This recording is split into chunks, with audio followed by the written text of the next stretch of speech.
Voici, quand le président est tombé, quand j'ai attendu le son, j'ai fait d'abord 4 pas. J'ai fait réflexe de vision de derrière. Je vois que c'est le président qui est tombé. Il y a un nommé Massaré était auprès du président. Lui, il est là en train de seulement pleurer. Papa Dadis, Papa Dadis. Entre-temps, je suis venu. J'ai dit, toi-même, tu es là en train de pleurer.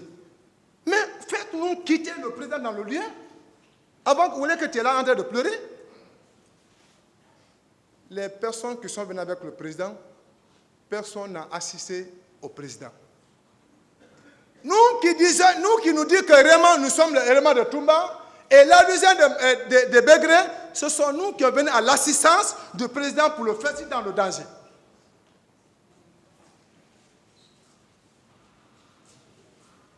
Entre-temps, quand le président est tombé, j'ai vu Makambo courir aller vers la pick-up. À mon connaissance, il va pour s'embarquer, pour qu'il soit avec nous, avec son chauffeur. Moi, c'est ce que j'ai imaginé. Comme le chef a expliqué, il partait pour maintenant prendre autre arme qui est plus lourd, un peu semi-lourd, contre Toumba. Nous, on a déjà sorti dans le tournoi et on est déjà hors de cette cour. Cessez à faire le mal. Le bien que j'ai fait, l'assistance des personnes en danger que j'ai fait, c'est devenu maintenant autre chose que oui. C'est celui qui a montré le secret de Makambo et que vraiment, quand le président est tombé, celui qui est venu se courber sur lui en disant que le président, je t'ai dit jusqu'à la mort, je vais te sauver, je vais te protéger. Ils ont transformé, maintenant, l'acte de héros que je devais recevoir, on donne à Makambo. L'acte de bravoure que moi je devais recevoir, on remet ça sur Makambo. Que non, c'est Makambo qui s'est sauvé, mais c'est un certain forestier qui s'appelle, c'est celui qui a dit, la hache là, si vous n'enlevez pas sur lui, vous ne pouvez pas le gagner. Ça c'est son secret. Voici comment on m'a rejeté. Voici comment maintenant le combat a commencé entre moi et ma communauté.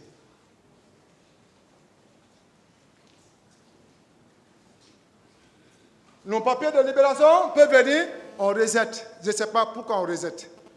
On est venu à 38 personnes, tout le monde est sorti, et le Mouniour Serif fait tout son effort pour me libérer, mais il y a les mains noires derrière.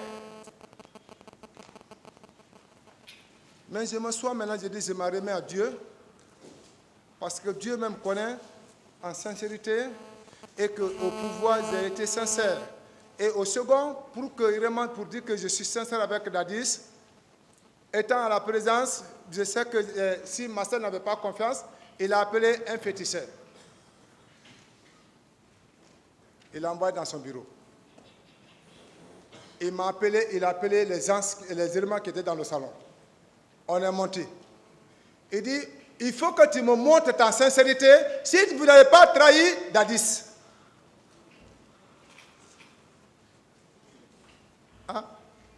Il dit, il n'y a pas de problème. Si c'est pour ne pas trahir Dadis, moi je suis pour. Je suis partant. Donc, ils ont envoyé un gros bol. J'ai vu un gros bol assis dans le grand salon. Les colas sont coupés. Les graines de riz sont dedans. Les herbes sont dedans. La lame est dedans. Tu viens, tu fraîchis comme tu adores Dieu.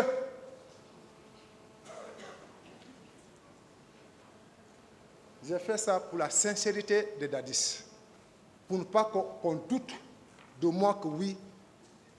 Quand tu prends, si tu trahis Dadis, si tu n'es pas pour Dadis, si vraiment tu vas le trahir, ce que tu prends et que l'eau que tu bois, ça devient quelque chose et que ça devient ta fin de vie. On a fait ça.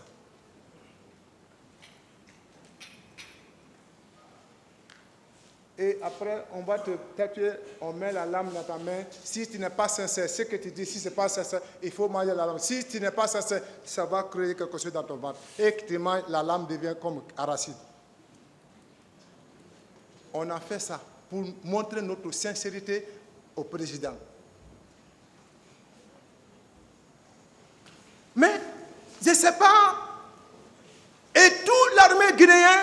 connaît le comportement de CC.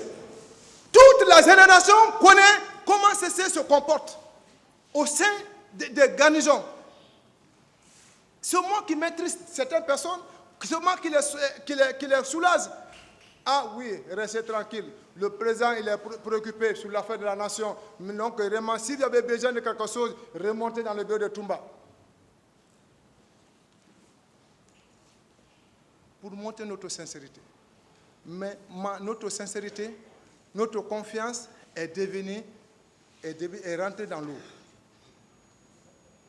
C'est comme ça, ils m'ont pourchassé pour que vraiment on me mette en prison. Quand on est arrivé, maintenant les hommes me cherchaient. Où est CC? CC a trahi la forêt. CC a trahi, il s'est rajouté à chose. Maintenant, oubliant que c'est notre de service qui m'a fait rester auprès de Toumba. Maintenant, moi, j'ai laissé maintenant, pourquoi j'ai cessé à travailler avec Toumba? Parce que c'est devenu pire. Maintenant, on me cesse partout.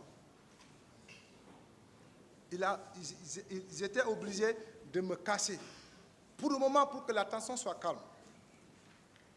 Quand j'ai vu maintenant que oui, Konaté à son retour de choses, et Pivi a joué un grand rôle. Sinon, si ce n'était pas lui, on allait me tuer. Si ce n'était pas Pivi, on allait moi me tuer. Parce qu'ils ont arrêté ma femme, ils l'ont envoyé à la présence, ils ont mis le couteau dans son cou. Si tu ne montres pas où se trouve ton mari, tu vas partir avec ton mari. Ma femme étant l'amour sincère qui vient de Dieu, étant dans son cœur, il dit, si vous avez tué mon mari, moi aussi, tuez-moi. Il y a quel amour qui dépasse à ça? C'est un ami qui est venu harasser ma femme dans les mains. Il dit, en lui donnant 20 000, il faut partir, madame. J'ai appelé Marcel. J'ai dit, Marcel, oui, quelle est ta position? Il dit, où t'es? J'ai dit, non, je suis à Dabondi. Il dit, ah, si on vient à Dabondi, on va te trouver. J'ai dit, oui, si vous venez à Dabondi à la station, je suis là-bas. On est tous combattants, j'ai la tête et l'épaule. Les gens me servent seulement dans le faux, mais on se connaît. Quand on va te dire c'est là-bas, tu vas vers le semblant, mais tu sais que tu ne peux pas offenser ceci. Ils sont venus à Dabondi, mais à Dabondi, il y a quelques lacs au bord de la route. Mais au Kouroua, je suis habillé en noir, je suis dans le coin. Ils sont venus, ils ont garé. Ils ont des massettes, d'autres la hasse, d'autres lance-pierre. Quand ils sont descendus, si vous le voyez, découpez-le. Dès que j'ai vu la position, je dis, acte de réflexe. Si je restais à la station et qu'on vient me trouver là-bas, c'est fini pour moi. Ils ont rentré là-bas, ils ont fouillé, ils ont regardé, ils ont fouillé. Après, ils ont bougé, après, je l'ai appelé. J'ai dit, ah, jusqu'à présent, il n'est pas encore venu. Il dit, mais nous, on est venu, on a regardé tout là, on ne t'a pas vu. Je dis, ah, je me suis déplacé. C'est à ce moment, j'ai appelé le grand frère du président. Et on te dit que tu as fait du mal au président, tu appelles encore sa famille. J'ai appelé son grand frère. Il s'appelle Faloukou. J'ai dit, hé frère, avec tout l'œuvre que j'ai faite pour la famille, pour le pouvoir, c'est ma récompense. Et que les gens me cessent pour me tuer. Il dit, où tu es? Je dis, je suis à T7. T6, hein? Il dit, si nous venons, on peut te trouver. Je dis, oui, affirmatif. Ils sont venus dans la voiture rouge. Mais pour connaître réellement s'ils ne sont pas venus avec un groupe militaire ou un policier, parce que c'est un policier, s'ils ne sont pas venus avec un policier pour les casser, je suis venu les dépasser d'abord pour aller regarder briqueterie. Je me suis retourné encore pour aller regarder vers choses. Je me suis encore pour regarder vers Sophonia. J'ai vu clairement RAS. Il est pour moi et il est venu pour me supporter, pour me sauver. C'est comme ça que je suis redescendu. J'ai dit, me voici. Ils m'ont embarqué dans la voiture. On est venu sur lui, derrière l'ambassade d'Amérique. C'est là-bas qu'ils ont appelé Granco. Maintenant, Grand-Co a envoyé des missionnaires et on m'a emporté dans la voiture. Et le grand frère il nous a accompagnés jusqu'à la présidence. C'est comme ça que je suis venu à la présidence. À ce temps, dès qu'on a dit on envoie un colis, ça c'est fini pour toi. Mais, arrivé à la présidence, Grand-Co a appelé son secrétaire et dit, ne laissez pas cesser dans la main en abandon, faites-le rentrer dans ton bureau et fermez, personne ne rentre. C'est comme ça, je suis rentré, ils ont fermé. Il y a un gars qui s'appelait Omer. Quand Omer est venu, il est rentré, c'est un neveu. Il dit, hé oncle, j'ai dit, hé neveu. Hé oncle, j'ai dit, hé neveu. J'ai dit, tu ne me connais pas? Et c'est comme ça, il a repris, il est sorti. Ils m'ont fait l'audition, je l'ai répété, j'ai dit, c'est moi qui a sauvé le président d'Addis. J'ai pris pour lui, il ne faut pas qu'il meure là-bas et qu'il se retourne dans les bonnes conditions et que vous le montrez le papier. Si vraiment l'action que je vous ai expliquée, si ce n'est pas comme ça, ça s'est passé, et j'ai quitté moi. Tu dis ça, je dis, je signe. C'est comme ça, après l'instruction, on m'envoie à PM3. PM3, là, on ne parle pas. J'ai trouvé maintenant là-bas Grand-Co assis. Grand-Co a repris la parole. Quand je suis descendu dans la pick-up, il dit, qui ne connaît pas ceci? C'est ceux qui ne parlent même pas. C'est ceux qui n'ont même pas de problème. Vous allez tuer certaines personnes, après demain, ça va retomber sur nous. Laissez la justice agir, faire son travail. C'est comme ça, les gens étaient arrêtés, les gens qui me cessaient, ils sont arrêtés maintenant. Distance. Après, il m'a dit, lève-toi, embarque-toi. On m'envoie maintenant dans le bureau de Tebro.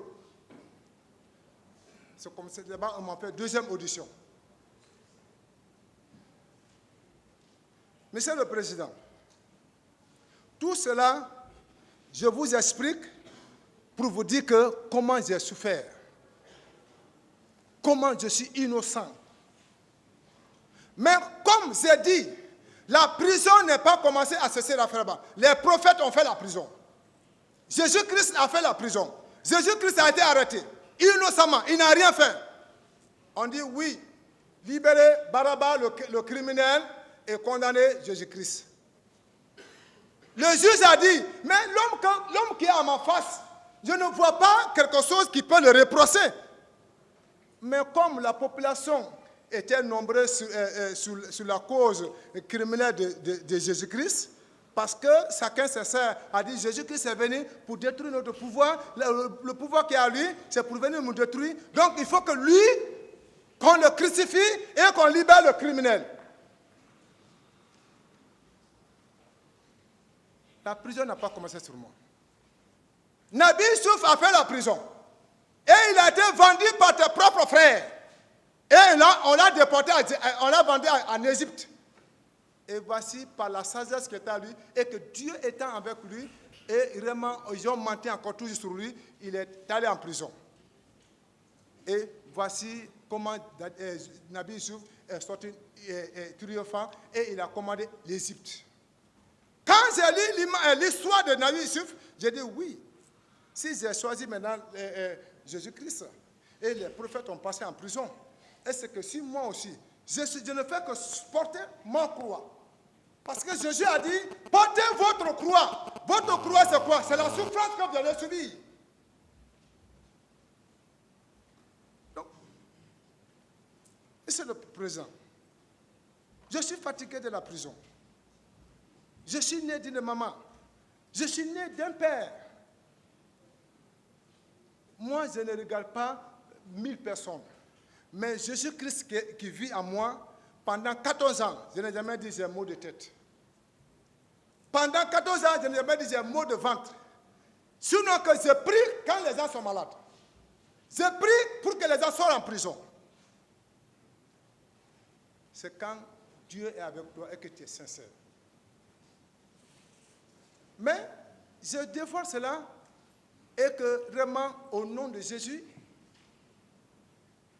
la vérité, l'histoire de notre pays, pour que ça soit sincère. Ce n'est pas la prison que nous calculons.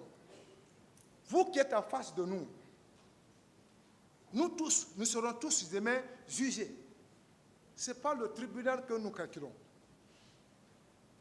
Mais, en jugement, ne faites pas la part des choses. Le peuple vous regarde et le monde entier vous regarde. Si vous dites à un coupable que tu es innocent, le peuple va vous juger. Le peuple va vous détester.